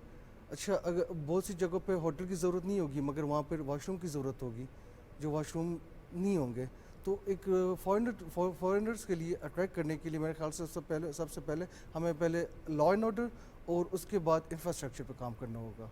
और इंफ्रास्ट्रक्चर तो कुदरत का कहते हैं कि दुश्मन है, और हम देखते हैं कि उसकी वजह से कुदरती नज़ारे जो मुतासर हो जाते हैं, उसको भी तो बहाल है ना, रखना है। देखिए मगर मगर एक जगह रोड नहीं होगी तो एक्सेस किस तरह होगी?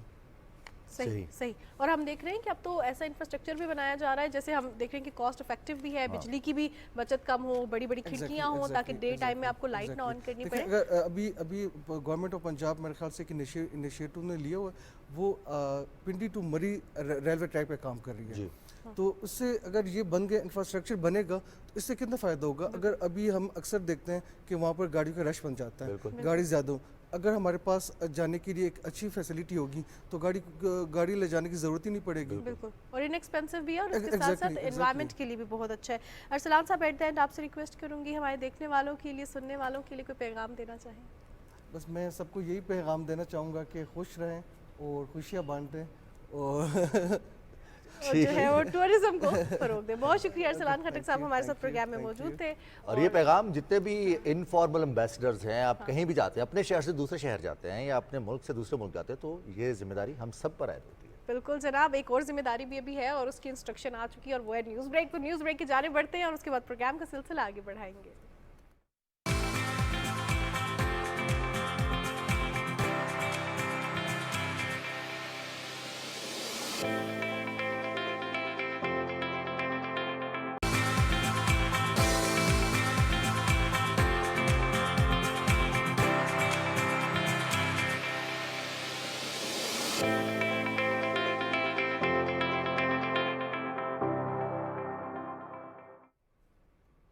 सुबह पाकिस्तान में आपको खुशामदीद कहते हैं। बात करेंगे एक ऐसे इशू के हवाले से जो कि हर पेरेंट्स का मसला है, हर बड़े बहन भाई का, बल्कि हर आजकल दूसरे बंदे का मसला है, वो है मेंटल हेल्थ। हम देखते हैं कि सोशल मीडिया का इस्तेमाल बढ़ता जा रहा है, हर बच्चे के पास भी, बड़े के पास भी फ़ोन है। क्या देखना है, क्या नहीं देखना, क्या सोशल मीडिया पर दिखाना है, क्या नहीं दिखाना, हमें नहीं पता होता, लेकिन ये हमें कितना ज़्यादा ब्लेम भी तो बहुत बन गया है ना। बिल्कुल, ब्लेम भी सारे के सारा, किसी भी बच्चे का रवैया कैसा है सोशल उसका, मीडिया में। उसके पीछे ब्लेम आ जाता है। मोबाइल फ़ोन का इस्तेमाल है, बच्चे खाना नहीं खाते, बच्चे कोई भी एक्टिविटी करवानी हो तो मोबाइल फ़ोन के बगैर नहीं करते, उनको लालच दिया जाता है मोबाइल फ़ोन का। अब इसके जहन पर क्या असरात होते हैं, ख़ास तौर पर इस एज में जिसमें जहन तरोताज़ा होता है, डेवलप हो रहा होता है, इस कितने ख़तरनाक नताइज हो सकते हैं, इस हवाले से एक रिपोर्ट है, आइए देखते हैं।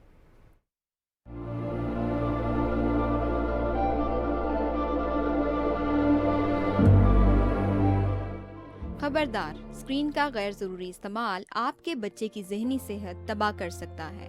बच्चों की दिमागी सेहत इनके कल के वजूद की अहम बुनियाद है, मगर इसे अक्सर नजरअंदाज किया जाता है।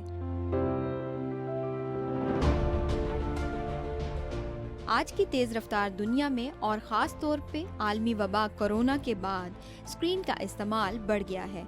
2023 के अदादोशुमार के मुताबिक पाकिस्तान में डिजिटल मीडिया सारिफीन की तादाद 8 करोड़ 73 लाख 40 हजार थी, जबकि 2024 के ताज़ा तरीन अदादोशुमार के मुताबिक ये तादाद 11 करोड़ 10 लाख तक पहुंच चुकी है। स्क्रीन का इस्तेमाल बच्चों में जिस्मानी सरगर्मियों से दूरी की अहम वजह बन चुका है। बरतानिया की यूनिवर्सिटी ऑफ ब्रसल की तहकीक के मुताबिक रोजाना 2 घंटे से ज्यादा स्क्रीन के सामने गुजारने वाले बच्चे कितने ही मुतहर्रिक क्यों ना हो, नफ्सियाती मसाइल का शिकार हो जाते हैं। एक और तहकीक से पता लगा है कि 3 से 5 साल के बच्चों में रोजाना 2 घंटे से ज्यादा स्क्रीन टाइम ने attention deficit hyper activity disorder को जन्म दिया है। ADHD एक दिमागी खराबी है। इसके बुनियादी अलामात में तवज्जो में कमी, बेशफाली और झगड़ालूपन शामिल हैं। वालिदैन की जिम्मेदारी है कि अपने बच्चों की स्क्रीन के औकात को 2 घंटे तक महदूद करके इनको जिस्मानी और नफ्सियाती मसाइल से बचाएं, ताकि ये बच्चे ज़हनी तौर पर सेहतमंद रहकर माशरे और मुल्क का कारगर हिस्सा बन सकें।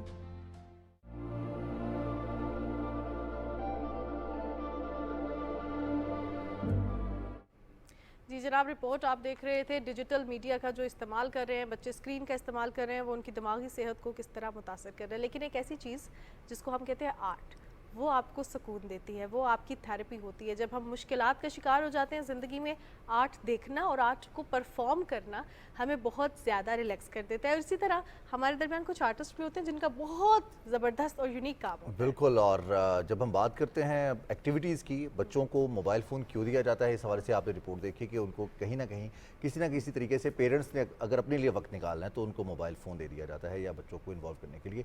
चलिए जी, बात करते हैं कि कौन सी एक्टिविटीज़ हैं पहले जो मैं दिखा बच्चों को शामिल किया जा सकता है, जो बच्चे खुद से बनाना शुरू कर सकते हैं। ये देखें माशाल्लाह कितना हम खूबसूरत आप मुकम्मल ये करते देख हैं रहे इसको, हम इसको मुकम्मल करेंगे। सुभान अल्लाह, आप स्क्रीन पर देख रहे हैं ये अल्लाह और मोहम्मद जो लिखा हुआ है, ये इसके इर्द गिर्द सारे स्ट्रिंग्स हैं और ये कील लगे हुए हैं। जी। और ये जो डोर है या फिर जिसको हम धागा कहते हैं, जो पीको वाला धागा है, उससे बनाया गया है। और इसके कारीगर हैं, जो इसके फनकार हैं, जिन्होंने इसको तख्लीक किया है, वो हैं सनाउल्लाह, और हमारे साथ स्टूडियोज़ में मौजूद हैं। सनाउल्लाह, अस्सलाम वालेकुम। अस्सलाम वालेकुम। वालेकुम अस्सलाम। बहुत शुक्रिया, आपने वक्त निकाला और बड़ा ज़बरदस्त आपके ये फ़न पारे हमारे सामने हैं और हम काफ़ी महजूज़ हुए इनको देखकर। तो कैसे आगाज़ किया इसका? सर जी, आगाज़ तो मैंने 2017 से किया। 17 से? जी सर। सही। और आगाज़ जस्ट एक वीडियो, मोबाइल में एक वीडियो सामने से गुजरी और उसी को देख के मतलब उसी से इंस्पायर्ड होके शौक़ पैदा हुआ और सही। शौक़ में फिर आगे बढ़ते बढ़ते मैं यहाँ तक पहुँचा। तो यही 2017 से प्रॉपर स्टार्ट किया है। और एक वीडियो बस एक वीक तो भी प्रैक्टिस कैसे थी? मतलब ये चीज़ तो अब हम देख रहे हैं कि कील लगे हुए हैं और अब आपके साथ साथ मैं फन पारे भी दिखाती हूँ कि ये देखें कील लगे हुए हैं और कीलों के साथ जो है ये स्ट्रिंग्स हैं। तो ये इतना ज़बरदस्त चीज़, ये तो शौक के साथ साथ इसमें प्रैक्टिस भी बहुत ज़्यादा रिक्वायर्ड है, इसमें मेहनत भी बहुत ज़्यादा रिक्वायर्ड है और एक्यूरेसी भी रिक्वायर्ड है। एक अगर कील आगे पीछे हो गया, एक स्ट्रिंग आगे पीछे हो गया तो वो तो फिर सही अच्छा लगेगा नहीं, ख़राब हो जाएगा सारा पैटर्न। एग्जैक्टली मैम, स्टार्ट में जो डिज़ाइन थे मेरे, जो पैटर्न्स थे, तो वो सब आड़े टेढ़े थे। लेकिन प्रैक्टिस के साथ साथ, वक्त के साथ साथ फिर वो ठीक होते गए। तो यही है कि मतलब जो एक्यूरेसी मतलब आप देख रहे हैं और जो पॉइंट्स हैं, तो उसकी जो कैलकुलेशन और मेजरमेंट होती है तो वो वक्त के साथ साथ वो बेहतर होती चली गई। अच्छा, बड़ा ज़बरदस्त। ये जो आपके दाएं साइड पे रखा है, ये एक फनपारा जो नज़र आ रहा है, जिसमें तकरीबन रेनबो के सारे कलर्स हैं इसमें। बिल्कुल एग्जैक्टली। कलर्स की सिलेक्शन कैसे होती है? एस्थेटिक कितना इन्वॉल्व हो जाता है इसमें? परफेक्शन कितनी ज़बरदस्त है ये? सर, कलर्स का जो होता है तो वो कई दफ़ा ऐसे भी हुआ है मेरे साथ कि मतलब मैंने एक डिज़ाइन बनाया और जब मैंने दूर से देखा तो मुझे मतलब वो वही नज़र में जो मतलब आना चाहिए था तो वो नहीं आया। अच्छा। तो उसको दोबारा से कई दफ़ा तो कटिंग करके इजी तरीके से मैंने बस के चलो ज़ाया हो जाए तो ठीक है। लेकिन मेन पॉइंट इसमें हमारे जो होते हैं वो नेल्स होते हैं। अगर उनकी एक्यूरेसी ठीक आ गई है तो फिर धागे का काम वो इतना वो नहीं है। और फिर जब कलर्स की बात आ जाए तो मुझे कलर्स काफ़ी पसंद होते हैं और देखता हूँ कि जो बेस होता है मतलब शीट का, तो अगर वो डार्क है तो उस पर मैं लाइट धागे यूज़ करता हूँ और अगर बेस लाइट है तो फिर उस पर डार्क कलर चढ़ा देता हूँ। तो Amazing। यही होता है बस। तो सनाउल्लाह, जो आपके साथ हमने देख रहे हैं कि बड़े एक प्यारा सा रेनबो के सारे कलर्स भी हैं और फिर आपने कहा कि एक्यूरेसी बहुत मैटर करती है बिल्कुल। कि कील जो है नेल सही जगह पे लगेगा। तो इसको तख्लीक करते हुए कितना वक्त लगता है आपको?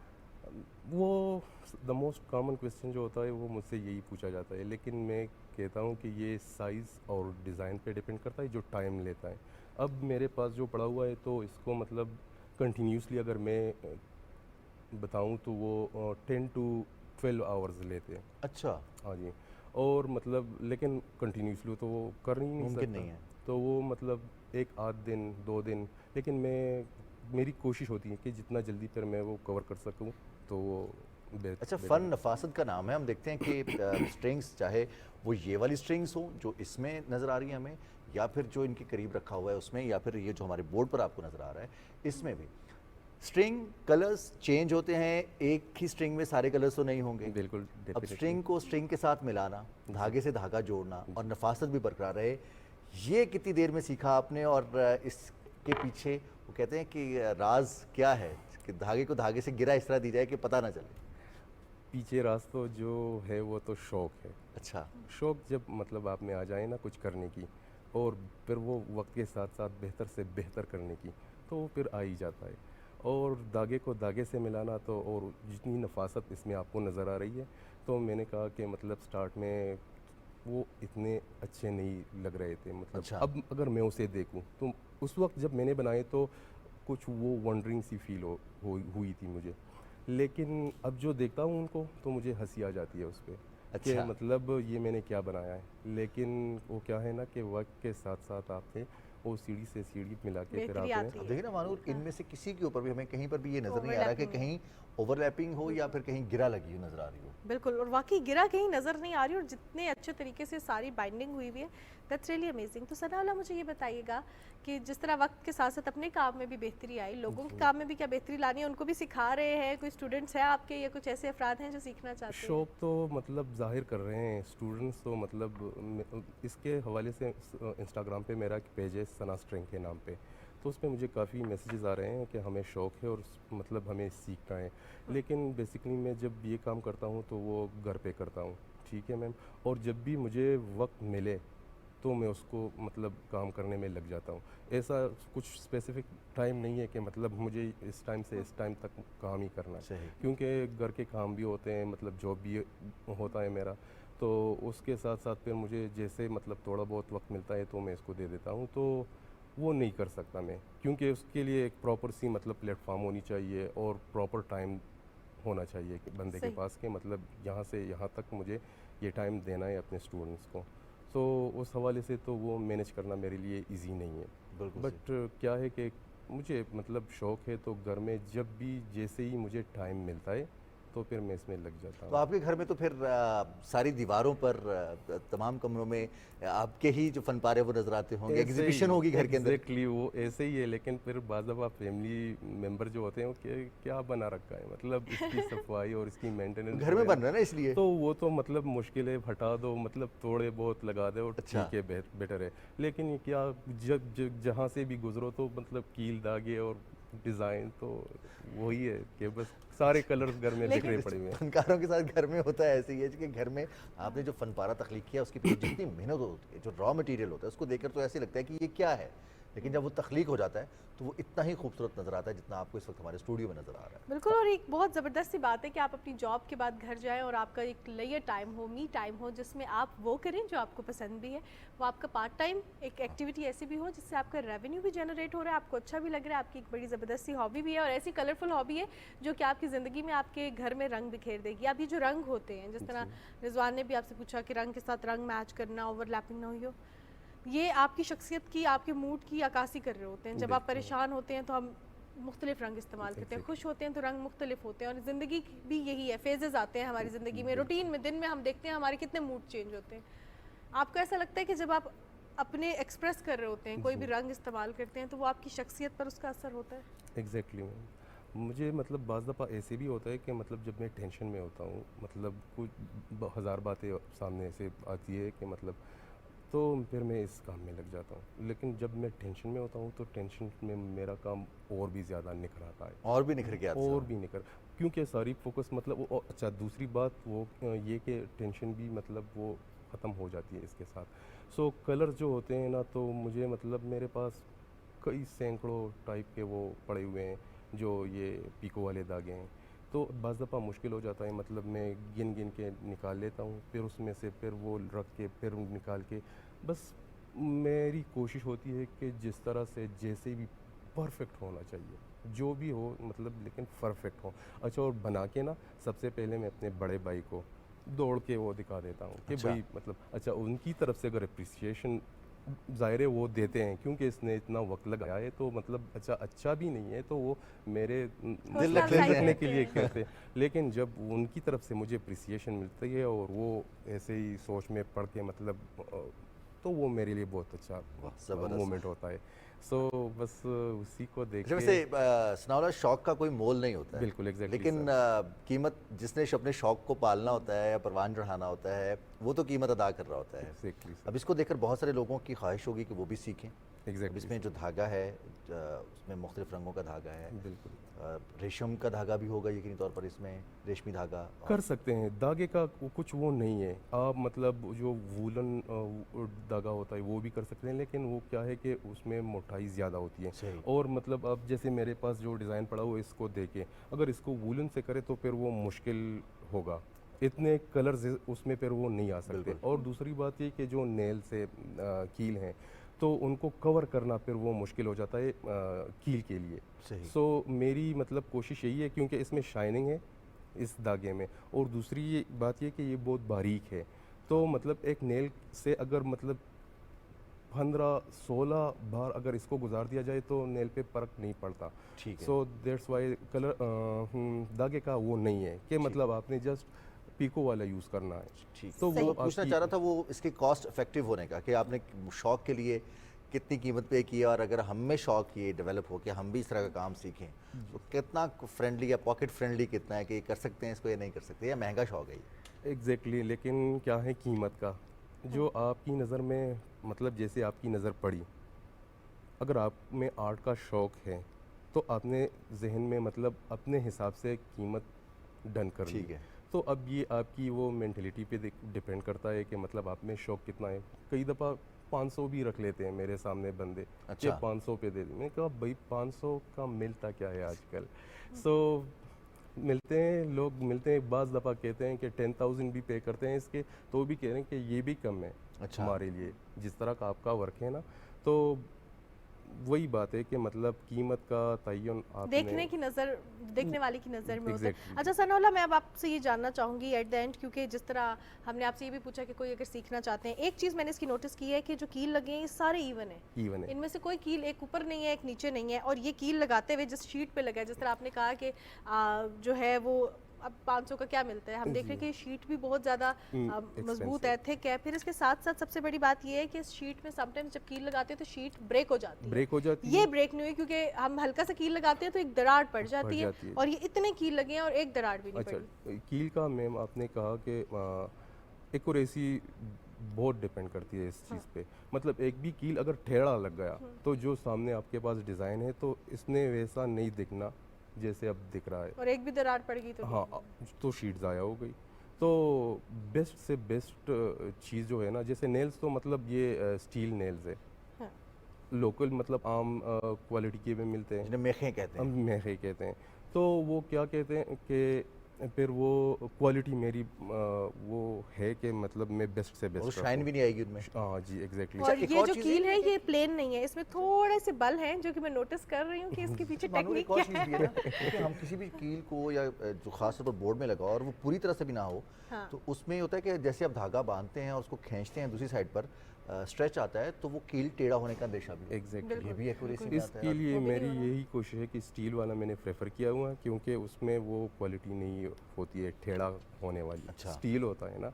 और दूसरी बात ये है कि मतलब ऐसा नहीं है कि शीट का और मतलब कील का और धागे का, कोशिश यही होती है कि बेस्ट से बेस्ट क्वालिटी रखी जाए ना, जिसमें वो ना हो, गलती की गुंजाइश भी नहीं है इसमें।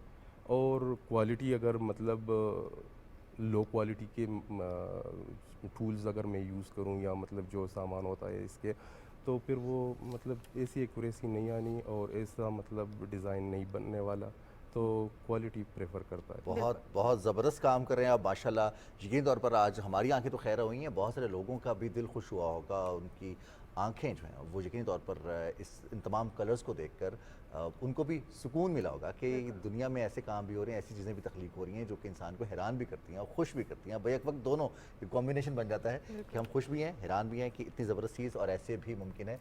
वरना कशीदाकारी करने वाले, धागे का काम करने वाले आपको बहुत सारे मिलेंगे, कपड़ों के ऊपर आपको डिज़ाइन मिलेंगे, लेकिन कीलों के साथ बोर्ड के ऊपर डिज़ाइन सनाउल्लाह की एक इनफरादियत है। और अल्लाह ताला आपको मज़ीद कामयाब करे सनाउल्लाह, Thank you, इसी sir. मेहनत Thank से you. इसी तरह Thank से you so लगन से much. काम करते रहें, और हम चाहते हैं कि आपका ये काम पूरी दुनिया में पाकिस्तान का नाम रोशन करे। बहुत शुक्रिया आप तशरीफ लाए। Thank you. हमारे साथ सनाउल्लाह मौजूद थे प्रोग्राम में। आर्टिस्ट हैं और क्या ज़बरदस्त आर्टिस्ट हैं, उन्होंने आके हमारे स्टूडियो को मज़ीद कलरफुल कर दिया और मज़ीद कलर्स बिखेरे। हमने भी यही करना है कि ज़िंदगी में अपने भी कलर्स बिखेरने हैं, दुनिया में जो हमारे इर्द गिर्द लोग हैं उनकी ज़िंदगी में भी कलर्स बिखेरने हैं, ताकि लाइफ जो हमारी छोटी सी है, जो कि हमें लगती बहुत लंबी है, लेकिन जब हम गुजार लेते हैं तो रियलाइज़ होता है कि अभी तो बहुत सी चीज़ें थी जो नहीं की।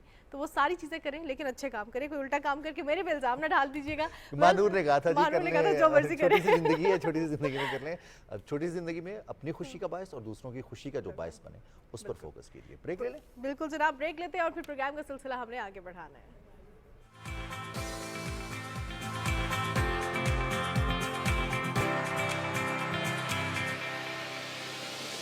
सलाम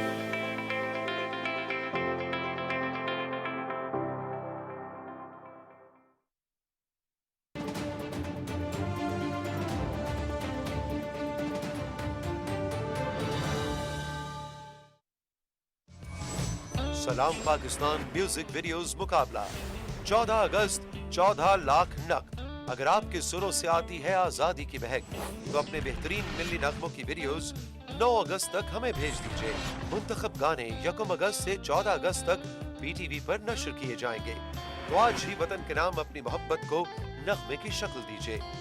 PTV की वेबसाइट www.ptv.com.pk विजिट करें। सॉन्ग कंपटीशन टैब पर क्लिक करें और फॉर्म पुर करके अपने वीडियो सॉन्ग का गूगल ड्राइव या वी ट्रांसफर लिंक सबमिट करें, या PTV की वेबसाइट से फॉर्म डाउनलोड करके पुर करें और ईमेल के जरिए salampakistan@ptv.com.pk पर अपने गाने के लिंक के साथ भेज दें। पहली 3 पोजीशंस का ऐलान 14 अगस्त को किया जाएगा। पहला इनाम 7 लाख रुपए, दूसरा इनाम 4 लाख रुपए, तीसरा इनाम 3 लाख रुपए। वीडियोस भेजने की आखिरी तारीख 9 अगस्त 2024 है।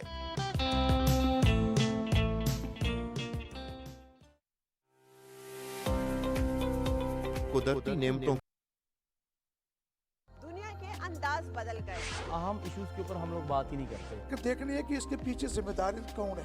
यही है ना प्रॉब्लम कि हमें पता ही नहीं है कि हमने अपनी बात को रखना कैसे है। क्या हमने खुद को बदला? सरफहरिस्त जो तजवीज़ रखना चाहता हूँ वो है निसाब में तब्दीली। सबसे मेजर प्रॉब्लम हम फेस ही करते हैं जब पेरेंट्स आके कहते हैं कि मोबाइल ने हमारे बच्चे की जिंदगी तबाह कर दी। Paedophilia is the main issue as well these days जो उजागर हो रहा है। मुहज़्ज़ब मुआशरे आला अखलाकी अक़दार को फ़रोग़ देते हैं जिससे एक मुहज़्ज़ब कौम का वजूद सामने आता है। बाहर की दुनिया वही देखेगी जो आपका असल चेहरा है। पहले आप तो देखें कि आप अपनी जिम्मेदारी अदा कर रहे हैं कि नहीं कर रहे। वो कौन से मौजू हैं जिन पर बात करना बहुत ज़रूरी है और अगर अभी बात ना की तो बहुत देर हो जाएगी। जिस सिमत में वो ले जाना चाहते थे, बदकिस्मती से हम उस सिमत में बाद में जा नहीं सकते। देखिए प्रोग्राम मुहज़्ज़ब दुनिया के संग अपनी होस्ट सारा खान के साथ सिर्फ PTV न्यूज़ पर। ऑनलाइन फ्रॉड आजकल आम। अगर आप या आपके अहले खाना को कोई अजनबी कॉल आए और आप पे किसी अपने की गिरफ्तारी या किसी और केस का हवाला देकर रकम का मुतालबा किया जाए तो रुकिए, तस्दीक कीजिए, कहीं आप धोखाधड़ी का शिकार तो नहीं हो रहे। ऑनलाइन धोखाधड़ी से बचने के लिए मुहतात रहें, महफूज रहें।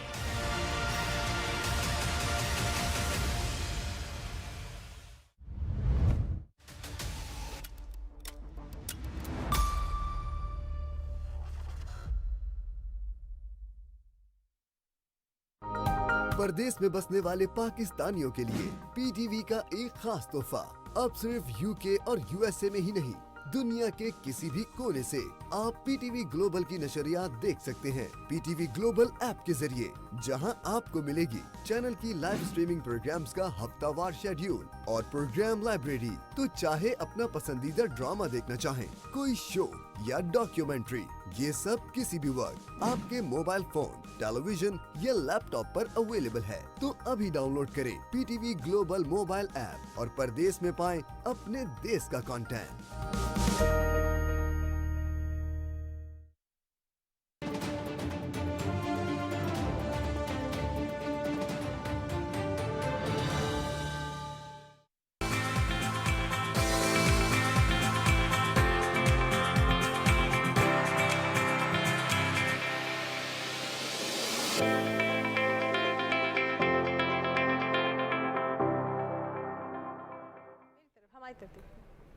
जी जनाब, सुबह पाकिस्तान में आपको एक बार फिर खुशामदीद कहते हैं। आपने सोचा होगा कि हम इतने ज़्यादा जो है एक्साइटेड क्यों थे, क्योंकि हमारे साथ एक ऐसे सिंगर मौजूद है जो कि ना सिर्फ गाना गाएंगे, ना सिर्फ परफॉर्म करेंगे, बल्कि वो ऊपर से लेके नीचे तक पाकिस्तान की सकाफत को रिप्रेजेंट कर रहे हैं। और हम ब्रेक में बस इंतज़ार कर रहे थे कि उनसे बातें करते रहे और जैसे ही हम आए उनको आपसे इंट्रोड्यूस कराएं। देखिए कलर्स की और ये मौसीकी की ये एनर्जी है जो कि ट्रांसफॉर्म होती है और वो एनर्जी आप में हमें भी नजर आई कि हम भी स्टूडियो में इंस्ट्रक्शंस के साथ और एक दूसरे की मदद करते हुए आपको नजर आए कि बिहाइंड द कैमरा क्या चल रहा होता है, वो साथ साथ आप कभी कभी ऑन एयर भी देख लेते। तो आपका तारुफ करवाते हैं। हमारे साथ स्टूडियोज़ में हमें ज्वाइन किया है मोहन भगत साहब ने, जो कि बेटे हैं फ़कीरा भगत, सितारा इम्तियाज़ के, चोलिस्तानी गीत गाते हैं, चोलिस्तानी मौसीकी को परवान चढ़ा रहे हैं। मोहन भगत साहब, आपको खुश आमदीद कहते हैं प्रोग्राम में। बड़ी मेहरबानी, बहुत शुक्रिया, आपने वक्त निकाला।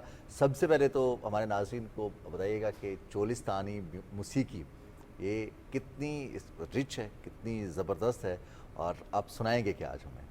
ये चोलिस्तान की लोक मौसीकी जो है वो उसकी जो जुड़त है दरिया हाकड़ा से, हज़ारों साल पहले से दरिया हाकड़ा बहता था जी, उससे उसकी जुड़त है। और रोही की जो प्यास है, जहाँ बारिश होती है तो सब्ज़ा ज़ार होता है और हज़ारों जी यानी कि जानवर इंसान खुश होते हैं, तो उसकी प्यास के हवाले से मैं आपको एक सकाफती गीत सुनाता हूँ। जी, क्या बात है। और कह रहे हैं कि आजकल तो ऐसा सिचुएशन भी है कि रेगिस्तान नखलिस्तान बन गया।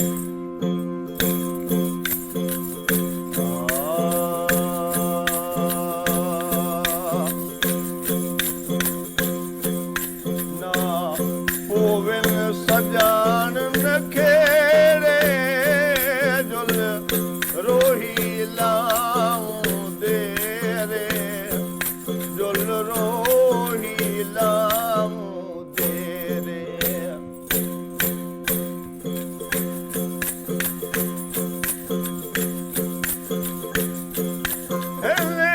रोही दा जाप बहारा लैला गुलजारा,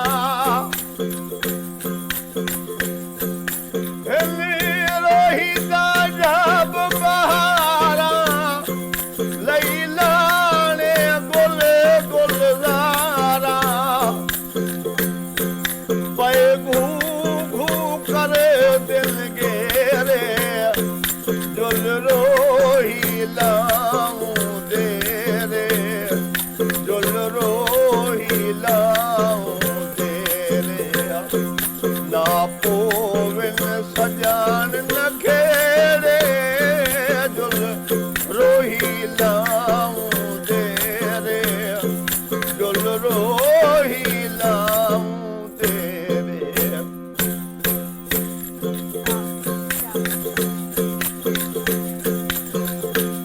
ओ माहिर ले गुजारूं विच रोही तन मन ठारूं, माहिर ले गुजारूं विच रोही तन मन ठारूं, नी चंगे हो यार नखेड़े, जुल रोही लाऊं दे रे, जुल रोही लाऊं दे रे। ना पोविन सजान नखेड़े।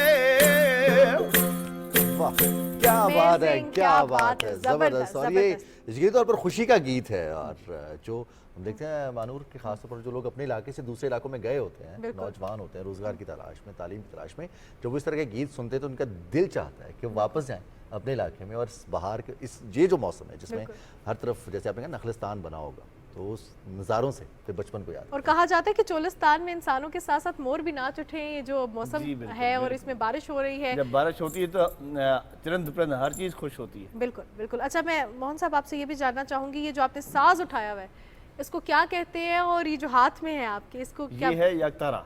यकतारा, यकतारा ये है चपड़ी। चपड़ी और ये यकतारा सूफियों की इजाद है।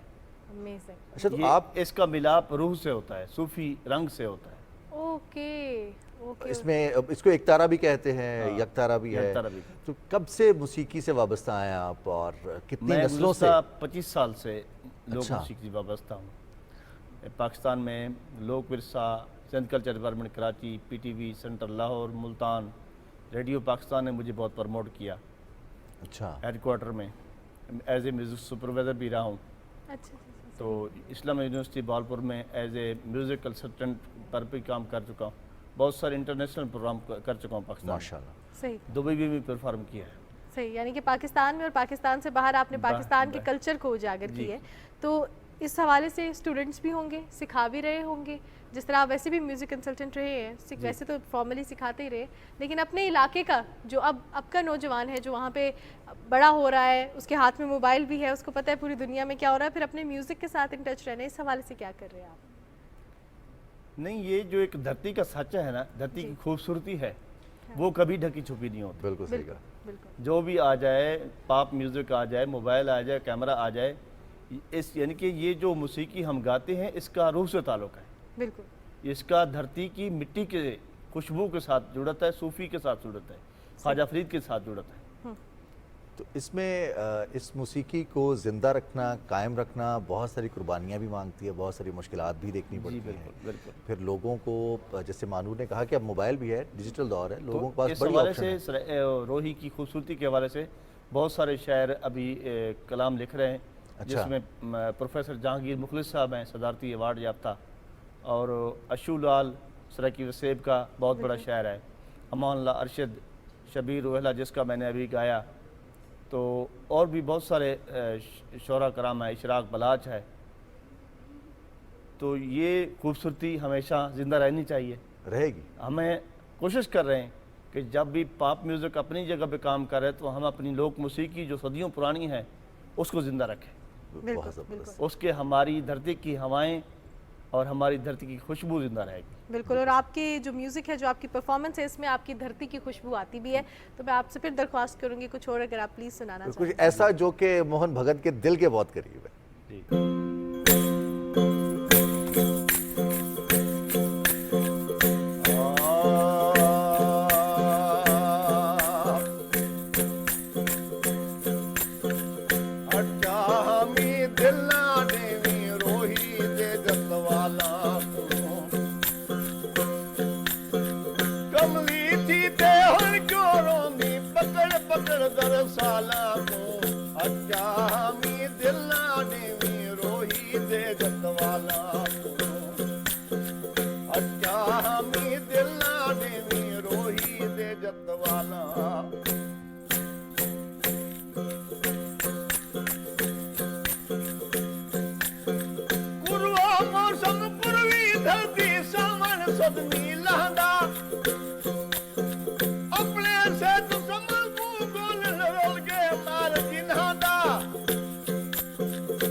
क्या बात है। और रोही आपको हर जगह महसूस होगा, आपको हर जगह सुनाई देगा, क्योंकि ये सिर्फ एक इलाके का नाम नहीं बल्कि एक फील का नाम, एक महसूसमेंट का नाम, एक जज्बे का नाम है, जो कि रोही के, वसेब के बसने वाले अपने साथ लेकर जाते हैं पूरी दुनिया में जहाँ भी जाते हैं। बहुत शुक्रिया मोहन भगत, आप तशरीफ़ लाए और जिस तरह से आज खुश किया है, जो कलर्स हमें नजर आए, बिल्कुल उसी की नजर आई। आज हमारा स्टूडियो कलर्स और आज हमारा स्टूडियो जो है वो साज के रंग हैं और इसके साथ जो मौसीकी है, जो हमने देखे सुर हैं, उससे भरपूर हो गया है और उसने हमारे जो प्रोग्राम है उसको चार चांद लगा दिए। लेकिन अभी भी कुछ सरप्राइज़ है और सरप्राइज़ आपको देंगे आफ्टर अ ब्रेक।